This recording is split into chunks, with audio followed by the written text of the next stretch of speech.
In the winter and spring of 1989 and 90, a triangular object with dazzling lights was seen by hundreds of people in the skies over Belgium and Germany. Hovering low above villages and towns, it was reported by civilians, teams of police and military personnel throughout the country. Then on March the 30th, 1990, two NATO radar stations at Samazaki and Glons simultaneously recorded an unidentified object passing south of Brussels. The Belgian Air Force scrambled two F-16s for an intercept.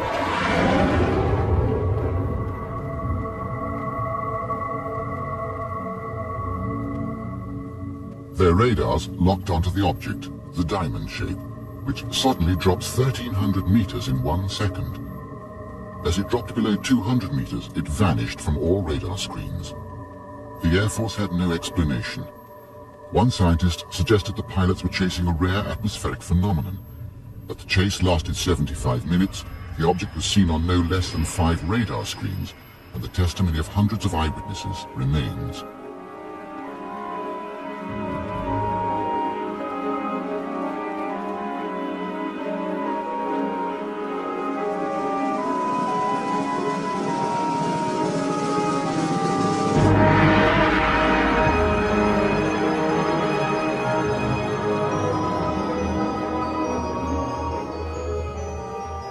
UFOs. We bring to them our own expectation of what they might be, what they could mean. Since the beginnings of history, experiences of the UFO have ranged from the sublime to the manifestly absurd. If reports are to be believed, we're already the objects of much curiosity, and every year many hundreds of people claim to have come close to the UFO experience. I mean, that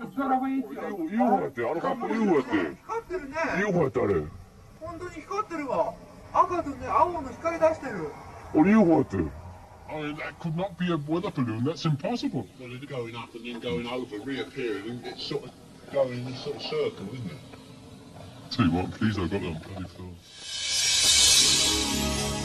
One community that experienced the full force of a UFO flap was at Gulf Breeze in northern Florida. Over those dunes, right there. Over the dunes. Oh my God. There she is. There she is, right there. Oh my God. Okay. Kind of way out. That boat just went by. Oh, Jesus, when you know it. Property developer Ed Walters videoed that in November 1993, but it was only most recent of a sequence of events that took the whole community by storm. In 1987, he photographed these extraordinarily detailed UFOs with a simple Polaroid camera. The original Polaroids were extremely dark. This one was allegedly taken as a UFO hovered above a road. And then photo analysts light blasted them, which revealed more detail in the emulsion layers. For many, at least, the photos proved that UFOs were here to stay. Others remain unconvinced. But the events put Gulf Breeze firmly on the media map.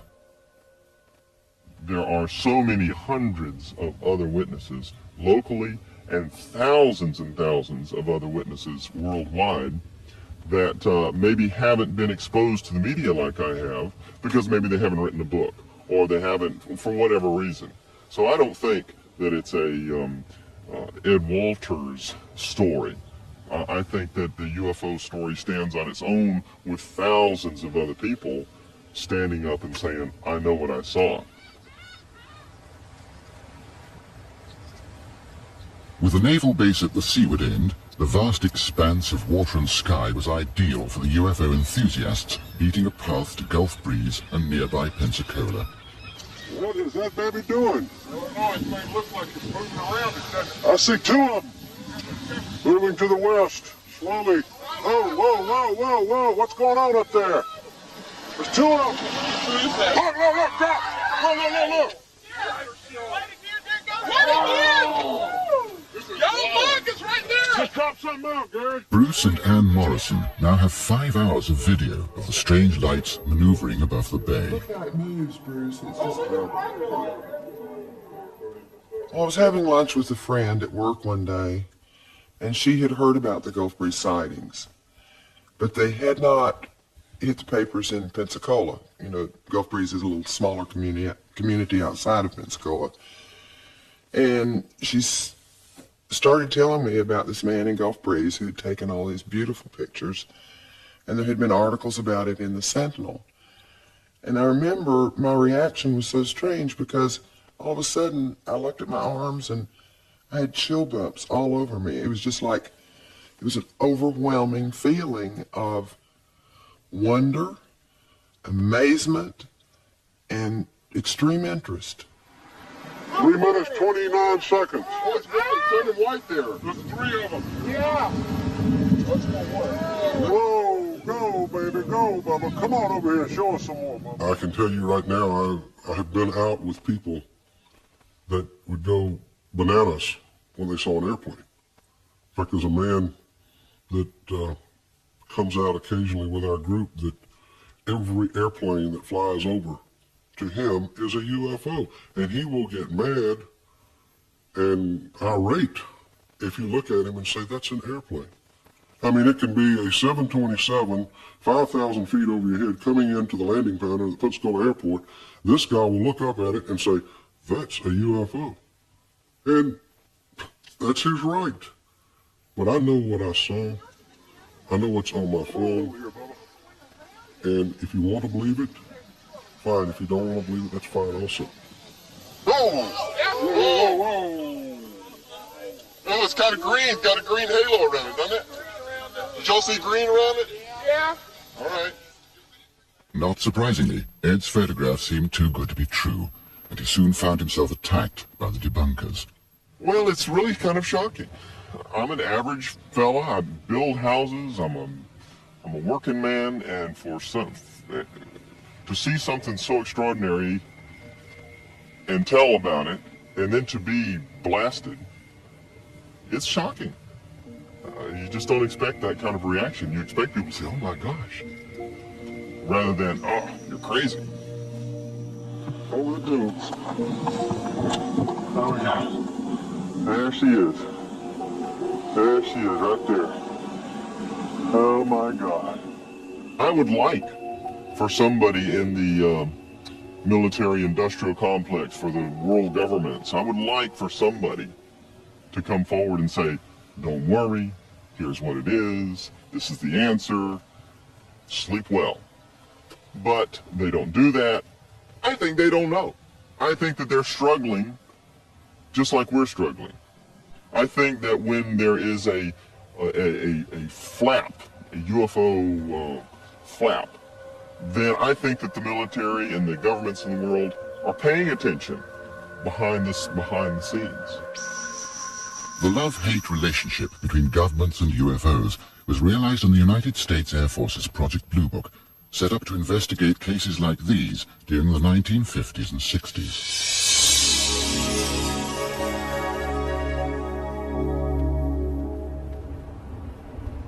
The Jet Propulsion Laboratory claimed that this is a light aircraft, but Lee Hansen, the photographer, is adamant that it was nothing of the sort.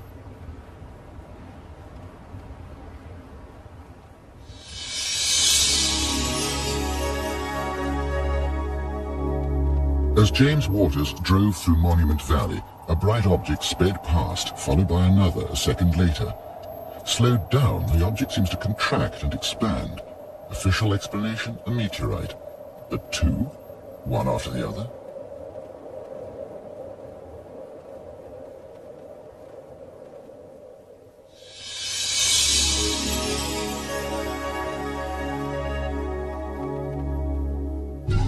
Two other classic UFO films were singled out for study by Project Blue Book. This filmed near Great Falls, Montana, and this in the skies above Utah.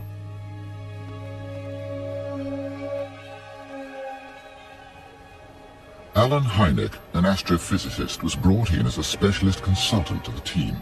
Initially skeptical, his attitude changed when these two films were analyzed. The Utah film had already been subjected to some 1,000 or so man-hours of analysis by the Navy's Photographic Interpretation Laboratory.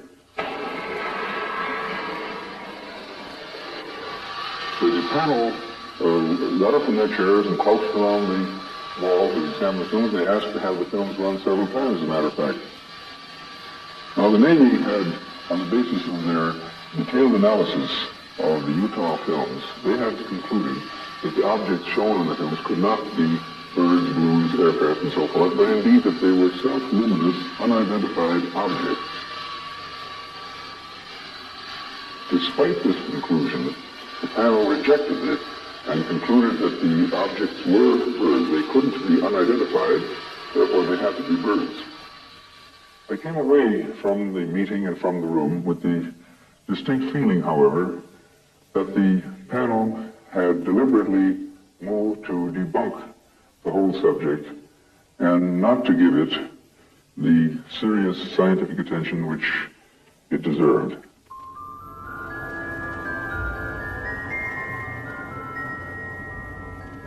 In the skies above Britain, a UFO appears from nowhere and flies alongside Concorde.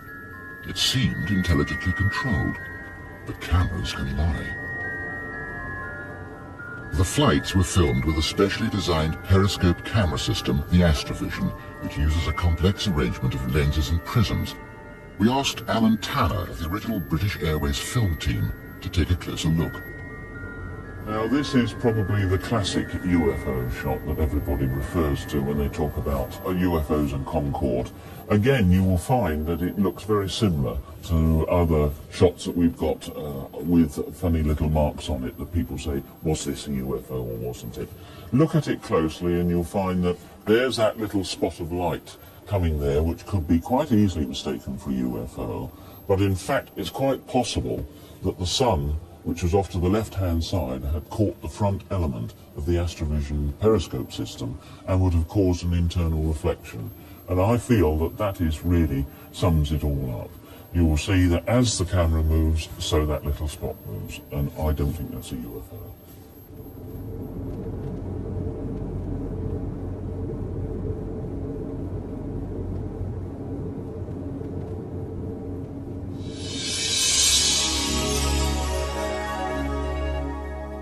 Above the Norfolk Broads, 3 fishermen film a diamond-shaped UFO. Checks were run on aircraft and weather balloons, but the skies were to all intents and purposes completely clear. 3 months earlier, beside the Black Sea, a tourist videoed this. It seemed an extraordinary coincidence. Until we met Simon Nash of Panasonic. This is a basic iris motor. The principle of the iris motor is to regulate the amount of light entering the camera. The iris motor will open on very dull scenes and poorly illuminated scenes and close down on very high intensity or brightly lit scenes. We actually have no idea what this sort of object is here in the sky. It could be a reflection from a plane or some other light source. But as the camera starts to zoom in, you can clearly see here the shape of the actual iris elements within the lens section of the camera. It appears to be caused by a reflection of light entering the front of the camera and bouncing around between the lens elements. And of course, sandwiched between the lens elements is of course the iris motor. And the iris motor takes on this characteristic shape that is often seen when you're looking directly or indirectly in towards the sun. But the image at the beginning of the tape is quite unusual and is something that can't be explained by normal camera technology, if you like. Over the past 30 years, some 8,000 UFO sightings have been reported to a special department at the British Ministry of Defence. About 5% or 400 of these remain unidentified. Nick Pope is the man from the ministry. The thing to stress is that 95%, I would say, of the reports that we get can be very easily explained. There is probably a hard core of about 5% which appear to defy explanation, and of course we keep an open mind on them. But having said that, it doesn't mean that because something appears to defy explanation that in fact it couldn't be explained the very next day. Recently we've had an airship operating over the UK, and that's been brightly illuminated from the inside. Now, when you see it from close up, it's very obviously an airship. When you see it from a long distance away, it just looks like a very bright cigar-shaped object. And of course, that has generated an awful lot of UFO reports.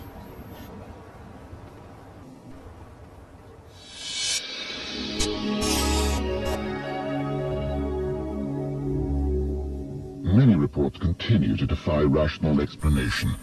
In a valley near Ottawa, the object on the right was apparently witnessed by more than a dozen people. The Royal Canadian Mounted Police said it was in fact a Sikorsky helicopter, but the Canadian Defence Department said there were no helicopters in the area.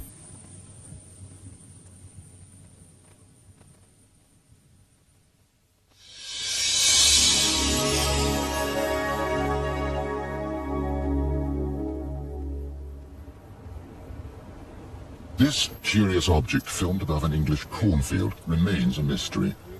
The tractor driver in the distance said that he saw a small silver disc fly silently over him at speed.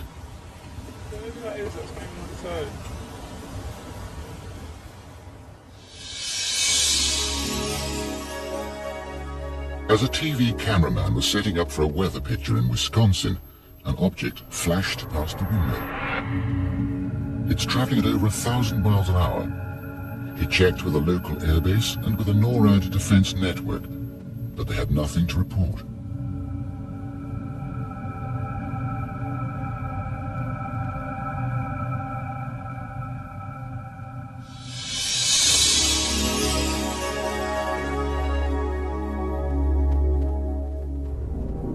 In Oxfordshire, while filming a farming program, a TV crew suddenly noticed this object over the fields. Well, first of all, we saw what appeared to be a very large vapor trail, much thicker than normal vapor trails. And when this vapor trail finished, it stopped in a straight line, as opposed to fading out. The object, which was obviously circular and an orange-yellow colour, seemed to stop very slowly, and then very quickly out of frame. It went so quickly, you just couldn't follow it. It seemed to be an amazing speed, it really was. Well, first of all, it was the vapor trail, which seemed to be suddenly appear. The line in the sky before the vapor trail actually appeared was also visible, so it looked as though it must have passed overhead without us noticing it at all. But then the vapor trail itself was, may I say, sort of curly, as though the object that was leaving it was in fact spinning. Then, looking at the object itself, you could see with the naked eye that it was in fact spinning, and orange and round.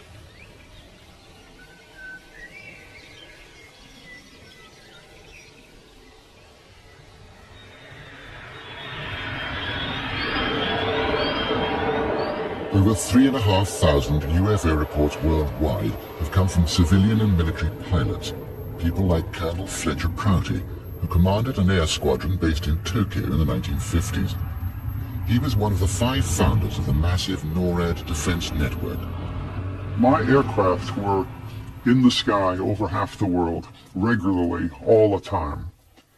And one day I got a top secret memorandum delivered from the White House, from the headquarters of the Air Force. And it ordered me to tell my crews that if ever they saw an object that was unidentified, they were to report it to me.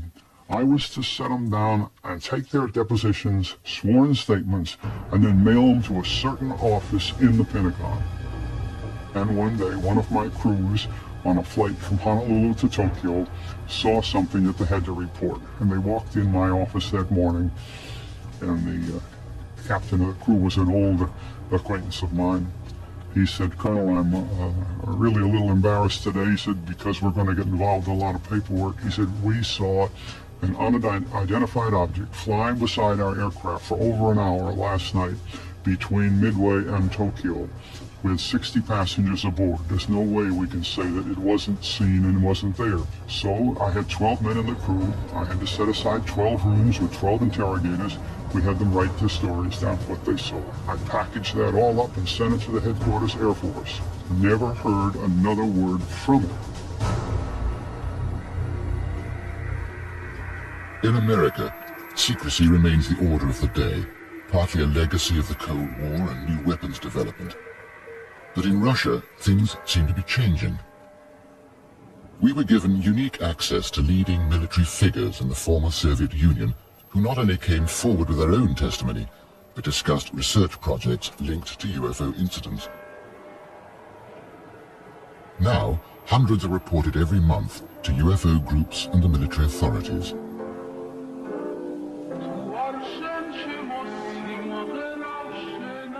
As a Russian film crew were making a music video, watching crowds saw this object appear over the center of Tbilisi.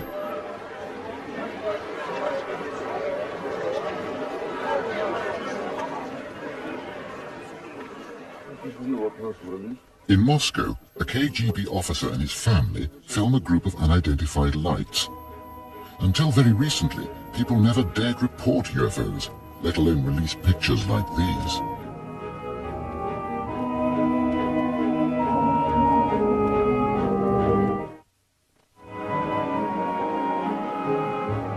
For years, the old secret regimes prevented anyone admitting to any UFO experience.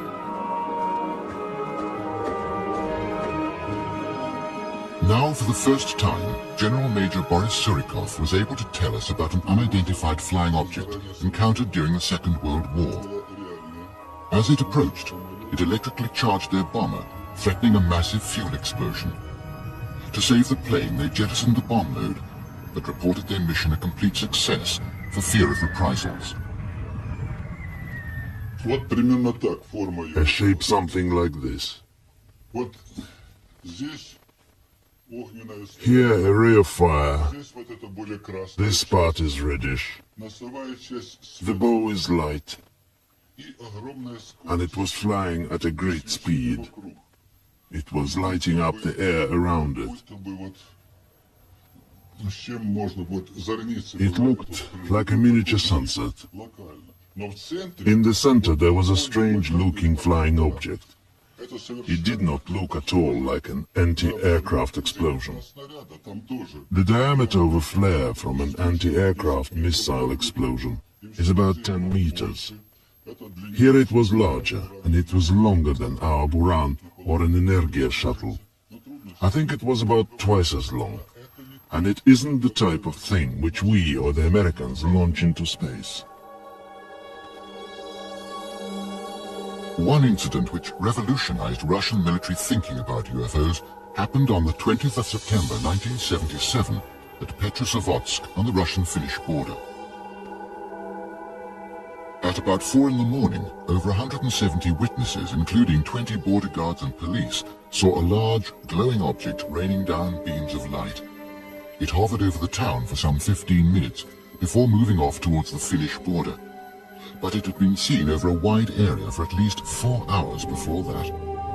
Colonel Boris Sokolov headed the Ministry of Defense's investigation team. Later, having read the report, I found that a large group of military men had witnessed the event, about several hundred kilometers away from Petrozavodsk, in one of the border regions. When they tried to report it, using their usual field communications, they had telephone and cable lines, radio and shortwave, none of them worked. After the incident, which had lasted for several hours over Petrozavodsk, and a little shorter period of time over the border area, all communications were suddenly restored. This event so concerned the military that for the first time they and the scientists began a unique state-funded research project. The Russian Academy of Sciences and the Ministry of Defense in Moscow were able to draw on a potential observer force of some 6 million troops. It was a huge number, an experiment that will never be repeated. It lasted 10 years, and the whole of the Soviet Union was involved, 1/6 of the globe. And the number of potential observers was over 10 million.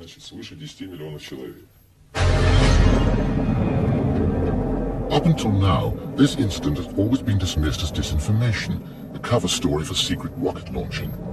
Now, for the first time, Colonel Sokolov has testified to the actual events that led to one of the world's most extensive UFO research projects. If UFOs are tangible objects, they seem to demonstrate an extraordinary technology. In Moscow, there's a state-funded organization that is actively investigating new propulsion systems based on UFO reports.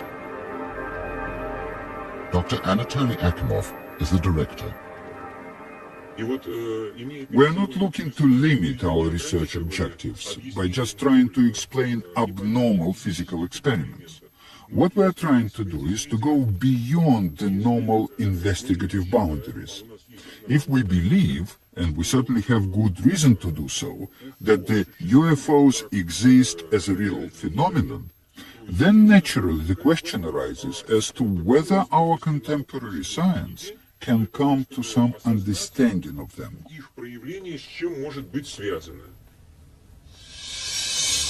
In stark contrast to the openness of the Russians, the British Ministry of Defence are still denying an incident that happened in 1980 here at the Woodbridge Joint British-American Air Force Base.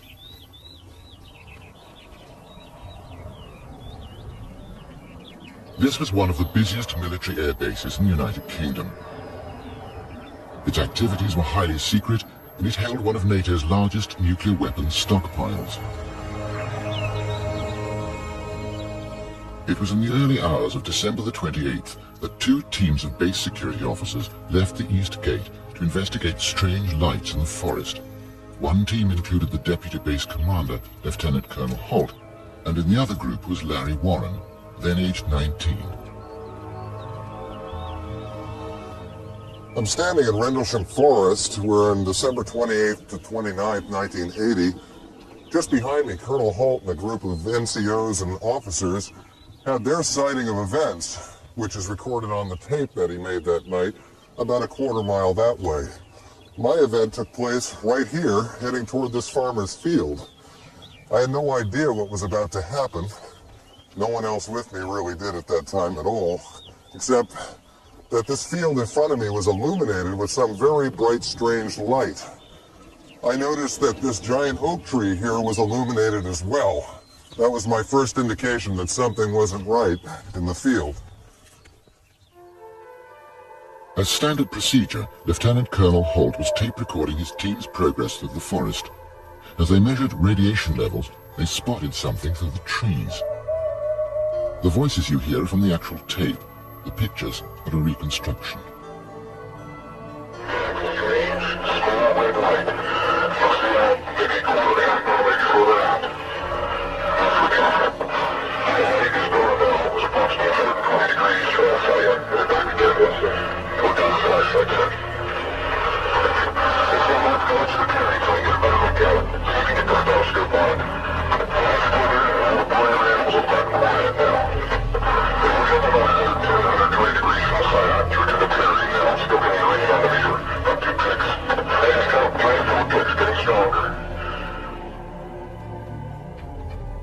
As Holt and his team were moving towards the light, Larry Warren and the others saw a curious circle of mist in the field in front of them. Out in front of me as we approached, I could see, as I was watching this mist on the ground, there was other Air Force personnel, security police, all throughout this field. Over in the distance was two cameras, and one was a video camera, one was a motion picture camera, and at the time the video cameras were very bulky technology, but I recognized it for what it was. Everything I saw in this field was documented on film that night, both on still photographs and on motion picture. There's no doubt about it. When I saw, I'll walk to the center of the area where this mist was. You can see it clearly. Ground zero would be here. After watching this object on the ground, a red ball of light moved in. I thought it was an A-10 taxiing to RAF Woodbridge behind me, about a mile. Came in over that far stand of trees, stopped over the circular fog-like object on the ground, dispersed in an explosion of color that was soundless, heatless, and what happened was a transformation somehow of this mist to a structured object. It was about 30 feet at the base, 20 feet in height and a bank of blue lights at the base of it, and mother of pearl or rainbow effect all over. It was very difficult to look directly at. The worst thing to happen to me was that when the event transpired, when there was that transformation somehow, some senior people ran off into these woods, into these fields, and left us here. And why I didn't run could have been shock or whatever, but a number of us ran, a number of us just stayed glued.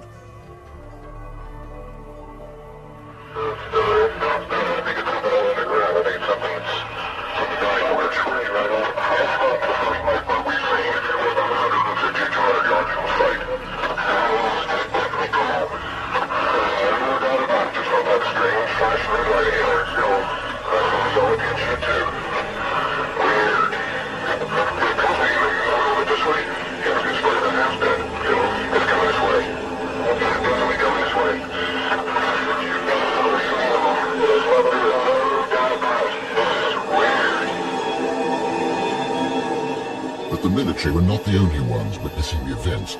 From his house near the runway, local resident Jerry Harris watched the strange lights around the forest. I stood there for ages.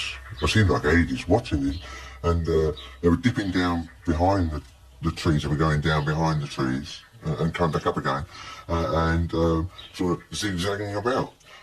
I was like, if they were airplanes, they would crash into the forest because the runway's over there and they're over there.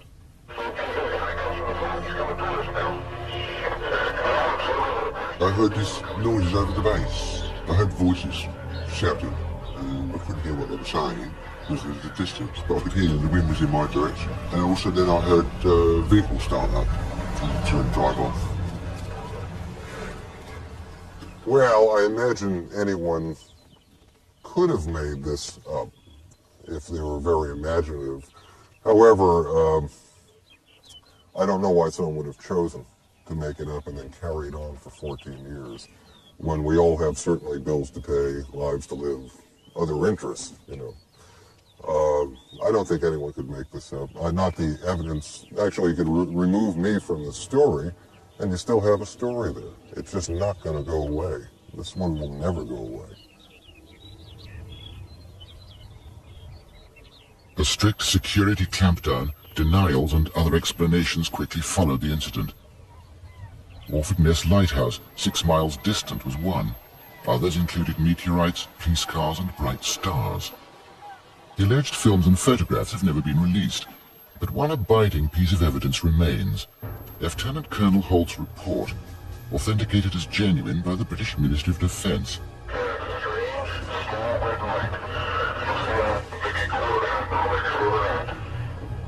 It was released 3 years later through pressure from Warren and others, using the American Freedom of Information Act.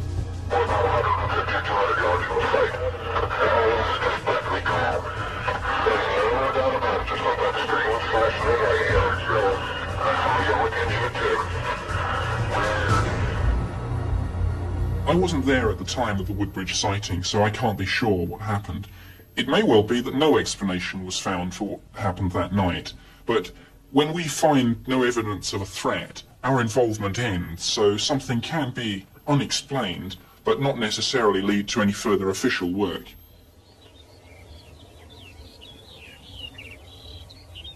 Despite government pronouncements, one man whose views cannot be ignored is Lord Peter Hill Norton, Admiral of the Fleet and Britain's former Chief of Defence Staff in the early 1970s. It seems to me that something physical took place. I have no doubt that something landed at this U.S. Air Force base, and I have no doubt that it got the people concerned, the U.S. Air Force people and the commanding general at the base, into a very considerable state. My view is that the Ministry of Defense, who were repeatedly questioned about this, not only by me but by other people, have doggedly stuck to their normal line, which is that nothing which was of defense interest took place on that occasion. My position about this has always been quite clear, and I have said this both in public and on the television and on the radio, and I said it face to face to Lord Trefgarne when we met. Either Large numbers of people, including the commanding general at Bentwaters, were hallucinating, and for an American Air Force nuclear base, this is extremely dangerous. Or what they say happened did happen, and in either of those circumstances there can only be one answer, and that is that it was of extreme defense interest to the United Kingdom, and I have never had a satisfactory rebuttal of that view.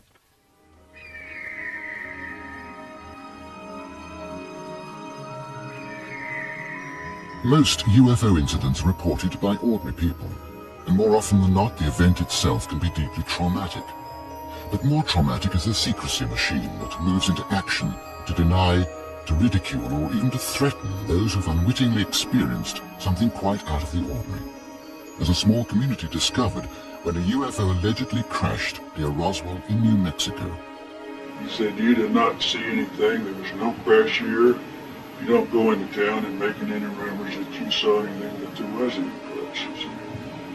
And he said you could get in a lot of trouble. Well, I was a little agitated, a little mad about the situation when he called me the SOB to start with. And I said, "Hey, look, mister," I said, "I'm a civilian, and you can't do a damn thing to me." And he said, "Oh, yes, we can, mister." He said, "Somebody will be picking your bones out of the sand."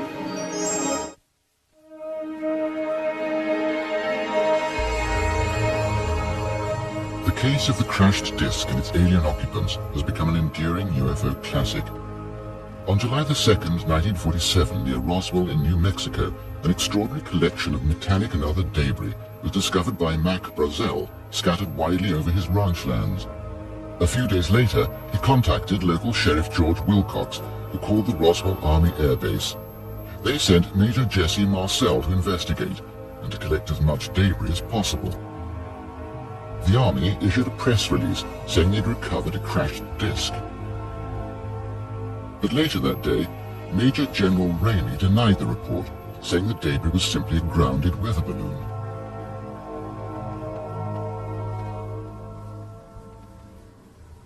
For Fred Whiting of the Fund for UFO Research, the official conclusions simply didn't hold water. And with other researchers, he's filmed the testimonies of some surviving witnesses and their family members. Heretofore, stories of crashed saucers were twice-told tales. I have a brother who has a cousin who has an uncle whose barber says he knows someone who heard something. That has been the way most of these accounts have been circulating. That's very frustrating because you can't follow up on that. You can't ascertain what the facts are, and in all likelihood the story's bogus because it's been told by so many people and therefore is quite distorted. Roswell is different. Roswell has a cast of characters who are known, most of whom are still alive even after 46 years, all of whom are extremely credible people. One thing I was certain of, being familiar with all our activities, that it was not a weather balloon, nor an aircraft, nor a missile. It was something else of which we didn't know what it was. They were just fragments strewn all over the area, an area about 3/4 of a mile long and several hundred feet wide. One evening we were watching TV, and it was on TV there was something about space. And my grandmother looked over at me and she said, "Barbara, do you believe in anything, outside of the earth?" And I said, "I do." And she said, "Well, I have something that I would really like to tell you, but I don't want you to ever discuss this or tell anyone because I've never told anybody." She just wrote an article one time and put flying saucer on it, and that's all she had ever written down on a piece of paper. And I said, "Fine, what do you need to tell me?" And I thought it was going to be something completely different than what she told me. And she said, in the 40s, there was a spacecraft, a flying saucer is what Iman called it, crashed outside of Roswell. And I said, "That's interesting." I said, "How do you know about it, Big Mom?" And she said, "Your grandfather, George, was as a sheriff at the time. When the incident happened, the military police came to the courthouse, to the jailhouse, and told George and I that if we ever told anything about this incident, talked about it in any way, that not only we would be killed, but the family, that they would get the rest of the family." Why? What did he know? According to witnesses, the military had discovered something more than a crashed spacecraft. In the Army airbase, an autopsy was in progress, witnessed by a nurse, a close friend of the local mortician. She said when one of the hands was detached from the arm, and she said when the doctors turned it over, that she noticed telling them they made a notation. That's what she was doing, was trying to take notes and making notations with them. And they were all sick. But she said that on the tips of these little fingers, it looked like little pads with little holes that kind of looked like a small suction cup on each end of these fingers here. Said there was no thumb at all, and none of they only had like the 4 fingers on that. I undertook an effort to try to find out if the Pentagon was still sticking to the weather balloon story. So I generated a series of letters through my senators and my congressmen, and I also urged other researchers to do the same thing. What we got was a very clear pattern of denial and buck passing. The people of New Mexico were also alerting their own congressman, Stephen Schiff, who took up the case on their behalf. From the statements of witnesses that I've seen or read, a number of individuals described that whatever it was that was recovered from the area around, actually Corona, New Mexico, near Roswell, that apparently it was put in a special plane that was flown in for this purpose, and that the materials were under armed guards because people described the MPs. And I think it's logical to say that weather balloons aren't normally flown by special planes under armed guard. So that by itself at least raises a legitimate question as to, was this a weather balloon? I got a response from an Air Force colonel who just said, we've referred your request to the National Archives. You know, that simple, that quick. And so I contacted the Department of Defense again and received a response at a higher level. We're referring you to the National Archives. So I contacted the National Archives. The National Archives responded to me that they didn't have any material on the Roswell incident. Now, needless to say, I considered this a runaround at the least, and it was at that point that I asked our General Accounting Office to assist me. The General Accounting Office, at Congressman Schiff's request, agreed to undertake an inquiry into whether or not there was a cover-up of information concerning the Roswell events. An investigator was assigned to the case, reporting back, of course, to the Congressman's office, since the General Accounting Office is a creature of the Congress. It's the Congress's investigative arm. This investigator approached an official within the Air Force Congressional Liaison Office, the Director of Plans and Operations, Colonel Larry Shockley. The investigator said to Colonel Shockley, I'm interested in getting into the Roswell case. Colonel Shockley's response reportedly was, you've got no business getting into that. This is not the first, and I suspect nor will it be the last, such obstruction of this investigation. They didn't say, Congressman Schiff, we have documents, but they're classified. You're going to have to go through certain procedures if you want access to them. That would have at least been a reasonable response. But to send me to an agency which doesn't have the documents, and by now they must know that, that is not a reasonable response. Stephen Aftergood of the Federation of American Scientists believes there could be a less secretive and more mundane explanation. The National Archives reports that it has more than 300 million pages of classified documents from before 1960 alone that are awaiting declassification review. In other words, documents dating from pre-World War I through 1960. If we extrapolate that to a likely estimate for all classified documents through the present, I would say there have to be well in excess of 1 billion pages of classified documents that are waiting for declassification review. The secrecy system has become reflexive. We are concealing a lot of information that is not genuinely sensitive. And ironically, we are probably not protecting those genuinely sensitive secrets adequately. The Roswell incident in particular has been an enduring story because there have been so many mixed signals from the government And above all, because there remains a quantity of government documents that have been kept secret more than 45 years after the event. I think a government accounting for this whole episode is long overdue, and people have every right to demand that such an accounting be carried out. Whatever may have been legitimately secret 45 years ago has diminished so greatly in sensitivity that the public interest in its disclosure far outweighs any conceivable sensitivity that might remain. Now what we need to do is we need to establish in the minds of the Congress, it's already firmly established in the minds of most of the UFO researchers in the United States and elsewhere around the world, that there is indeed a cover-up of information. For what reason? We can only speculate. To what end? We haven't the faintest idea. But the fact of the matter is that our government is not being responsive to its citizens who want simply to know the facts. I think there's a big leap that is made by some people from an unexplained incident to an explanation that invokes sentient extraterrestrial entities that are somehow active on Earth.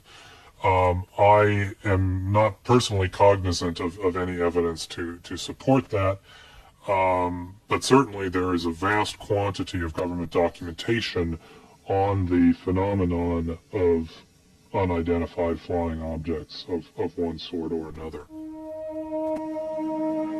A year has passed since Stephen Schiff and the others started looking for answers, and they're still waiting.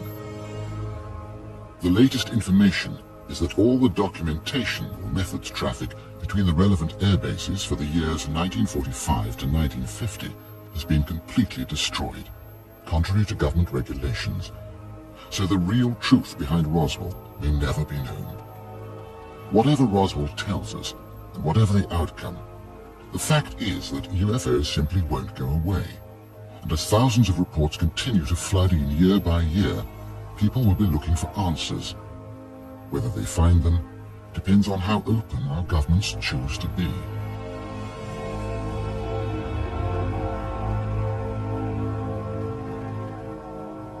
The regime of secrecy is itself a legacy of the Cold War. As West meets East, could we not follow the Russian lead in attempting to find an answer to the mystery of the UFO phenomenon? Интересуется тем, что происходит на нашей земле. We cannot rule out the possibility that creatures who may well be superior to us are interested in what is happening on our Earth. These unidentified flying objects that appear to display unique characteristics, such as their speed, their rapid maneuvering, and so on, must be studied in the interest of mankind. I do not subscribe to the views that some ufologists hold that this is all in the mind. I believe that there is undoubtedly something, or a number of things, they may be quite different things too, in our atmosphere, which is physical, and were it to land could be seen and touched and photographed. And indeed there are people who say that all those things have already happened. I hope that someday we find out what it's all about. But everybody loves a mystery, and I think someday we'll know. It's getting all bright, isn't it? And then It's changing shapes. It's like flashing out. yeah, I noticed that. It's all really bright, isn't it? And then it's gone behind a Oh cloud. no, it's something's flashing on the video, like the tape's running out or something. Oh wow, it's just shot up in the air. Oh wow, we didn't get it on tape. I don't believe it.